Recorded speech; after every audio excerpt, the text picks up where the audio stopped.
বিশ্বনবী মক্কায় বসে বসে তাহাজ্জুদের সালাত পড়ে আল্লাহর কাছে দোয়া করলেন, আল্লাহুম্মা আইজ্জাল ইসলাম বিআহাব্বির রাজুলাইনি ইলাইক। ও আল্লাহ, দুইজন লোকের নাম বলবো, দুইজনের দরকার নেই, এই দুইজনের একজনকে আপনি ইসলামের সুশীতল ছায়া তলে এনে ইসলামকে বিজয় দান করে দেন। মুহূর্তের মধ্যে দোয়াটা কবুল করে নিয়েছে কে?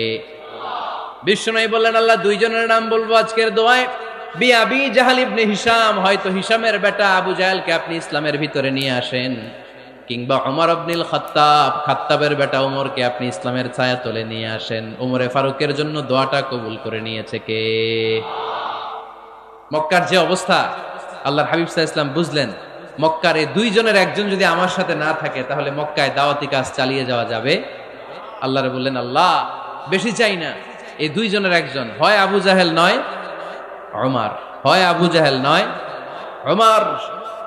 বিশ্বনবী যখন দোয়া করলেন, এই দোয়ার একটা ইমানি ধাক্কা, নুরানি ধাক্কা সাইয়েদনা ওমরে ফারুকের হৃদয়কে স্পর্শ করে ফেলল।